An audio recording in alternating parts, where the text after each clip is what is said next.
राजे जो काफ़ी नाराज़ तो होंगी ही निश्चित तौर पर, उन्होंने समर्थन दिया है एक अलग चीज़ है, लेकिन नाराज़ तो निश्चित तौर पर होंगी ही। इतने वरिष्ठ होने के बावजूद भी उनको मुख्यमंत्री पद से दरकिनार कर दिया गया। वहीं किरोड़ी लाल मीणा को भी काफ़ी दुख हुआ होगा कि जहां मीणा जनजाति का 14% राजस्थान में वोट है, उनको भी इसका मौका नहीं दिया गया है। लेकिन क्या करें, जब आलाकमान का फैसला था तो शायद उन्होंने मौखिक रूप से तो उसको स्वीकार किया हो, लेकिन इन नेताओं ने आंतरिक रूप से उसको स्वीकार नहीं किया होगा और इनके मन में अंदर ही अंदर लड्डू फूट रहे होंगे कि आखिर कैसे सरकार को गिराया जाए और कैसे हमें बड़े पदों पर आसीन किया जाए। और होना भी चाहिए, जब आपके पास वरिष्ठता है, तो आपके पास अनुभव है, तो आपको निश्चित तौर पर बड़े पद के आप हकदार भी हो जाते हैं। अब देखना। नमस्कार दोस्तों, राजस्थान के नवनियुक्त मुख्यमंत्री श्री भजनलाल शर्मा जी को हमारे YouTube channel fight for justice की तरफ से हार्दिक शुभकामनाएं एवं बधाई। राजस्थान की राजनीति में बहुत बड़ी उठापटक के बाद आज राजस्थान का सीएम घोषित कर दिया है और राजस्थान का जो सीएम घोषित किया है वो किया है भजनलाल शर्मा। कई प्रश्न खड़े हैं, कई मुद्दे चल रहे हैं कि आखिर राजस्थान में जो सीएम बनाए गए हैं इनका बैकग्राउंड क्या है, क्या इनका राजनीति से कितना पुराना नाता है, उस सारी चीज़ें सामने हैं। उसके अलावा और भी कई प्रश्न हैं कि क्या राजस्थान का भजनलाल शर्मा कि पूरे 5 वर्ष तक सरकार को चला पाएगा या नहीं चला पाएगा, या इस प्रकार के कई प्रश्न खड़े हैं। तो उन प्रश्नों का जवाब हमें चर्चाओं के माध्यम से करना चाहिए। पहली बात तो यह है, हम आपको बता दें कि भजनलाल शर्मा जो मुख्यमंत्री बनाए गए हैं उनका ज़्यादा पुराना कोई राजनीतिक बैकग्राउंड नहीं है। वो पहली बार विधायक बने हैं और पहली बार विधायक से उनके नसीबों ने, उनकी किस्मत ने जोर किया और वो सीधे सीएम बन गए। अब मुद्दा यह है कि भजनलाल शर्मा का जो बैकग्राउंड रहा है वो आरएसएस से रहा है। आरएसएस से घनिष्ठ संबंध होने के नाते, घनिष्ठ रिश्ते होने के नाते बीजेपी सरकार के आलाकमान ने और विधायक दल ने उनको चुनना उचित समझा है।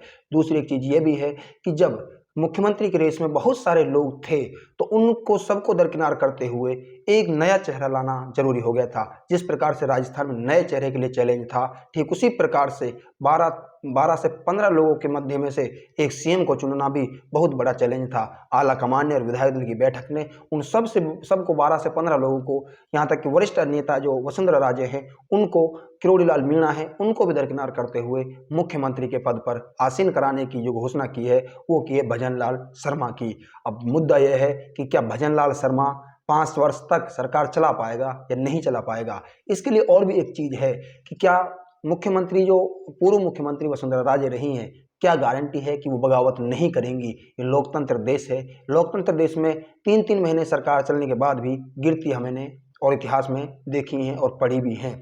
कितने दिन तक ये सरकार चल पाती है। क्या ऐसा नहीं हो सकता कि वसुंधरा राजे जो एक वरिष्ठ नेता हैं और राजस्थान की पूर्व मुख्यमंत्री भी रह चुकी हैं, क्या आपको नहीं लगता कि पूर्व मुख्यमंत्री वसुंधरा राजे बगावत कर सकती हैं और वो अपनी शक्ति को लेकर, अपने पावर को लेकर कांग्रेस के साथ गठबंधन कर और कांग्रेस की तरफ से वो विधायक मुख्यमंत्री बन सकती हैं।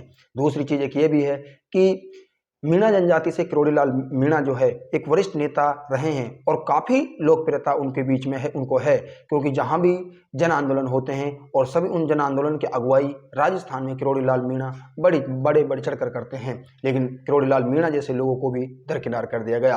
क्या ऐसा नहीं हो सकता, जिसको हम राजस्थान का जादूगर कहते हैं मुख्यमंत्री पूर्व मुख्यमंत्री अशोक गहलोत को, कहीं ऐसा ना हो कि पूर्व मुख्यमंत्री अशोक गहलोत इन दोनों लोगों को भारी लालच देकर, एक को मुख्यमंत्री पद का लालच देकर, एक को गृह मंत्री पद का लालच देकर उन्हें कांग्रेस में शामिल कर ले और बीजेपी सरकार जो बन रही है इसको बनने से पहले वो खंडित कर दे।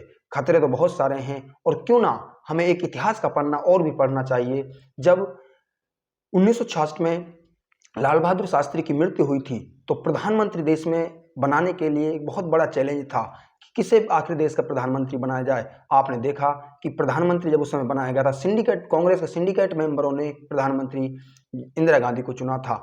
इंदिरा गांधी को चुनने के पीछे कारण ये था, उसमें कमियां भी थी। जिस प्रकार से भजनलाल शर्मा में कमियां हैं कई कि उनको राजनीतिक अनुभव नहीं है, उसी प्रकार से एक इतने बड़े पद के लिए इंदिरा गांधी के पास भी प्रधानमंत्री पद के लायक काबिलियत नहीं थी और ना उनके पास उस ज़्यादा राजनीतिक अनुभव था।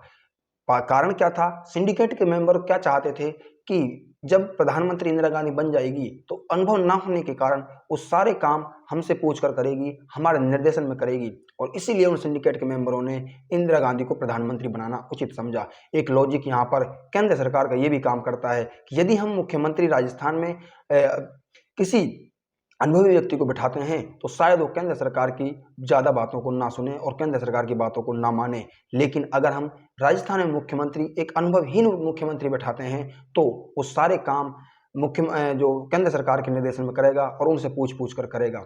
बहुत सारे प्रश्न हैं और सबसे बड़ा प्रश्न यही रहा है कि क्या 5 साल तक सरकार चल पाएगी या नहीं चल पाएगी, या फिर सरकार बनने से पहले बिखर जाएगी। इन सारे प्रश्नों के साथ आगे बढ़ते रहेंगे, आपको अब अपडेट देते रहेंगे, लेकिन इस पर विचार जरूर कीजिए कि यदि जादूगर ने जादू चला दिया तो क्या होगा। और वस्तु यह है कि कितनी अनुभव की यहाँ पर मान्यता होती है, वरीयता कितनी अनुभव को दी जाती है, कितनी वरिष्ठता को दी जाती है, ये बड़े प्रश्न हैं। देखते रहिए फाइट फॉर जस्टिस टीवी, हम आपको देते रहेंगे समय समय पर अपडेट। धन्यवाद।